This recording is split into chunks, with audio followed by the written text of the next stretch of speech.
At the stroke of midnight on August the 14th, 1947, British rule on the Indian subcontinent formally came to an end. On the following day, the sun finally set on 163 years of the British Raj. The last Viceroy, Lord Mountbatten, who'd done so much to bring this day about, presided over the formal ceremonies. To the delight of most of New Delhi, Lord Mountbatten became the first Governor-General of the new Dominion of India. But the path to independence had been strewn with difficulties. Millions of Muslims had fled to the north of the country and fought a bitter civil war with the Hindu populations of the south.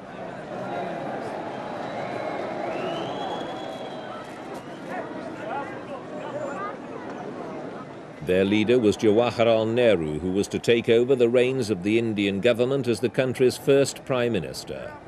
Meanwhile, the newly created country of East and West Pakistan was to be led by the President of the Muslim League, Muhammad Ali Jinnah. The wild card in Indian politics was, of course, Mahatma Gandhi, whose influence, particularly among the poor, was great.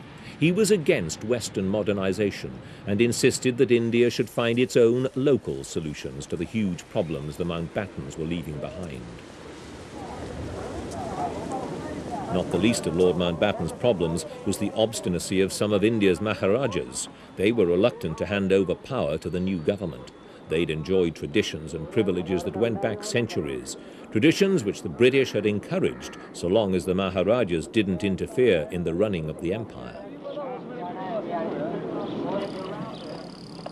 But soon after the independence celebrations, Lord Mountbatten flew to Bombay to say farewell to 5,000 British troops, the first to leave now that their role was over.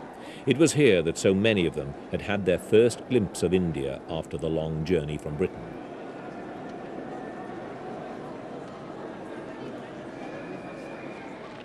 Units of the new Indian military were on the quayside, now under a new command, but imbued with the disciplines and values of Dartmouth and Sandhurst.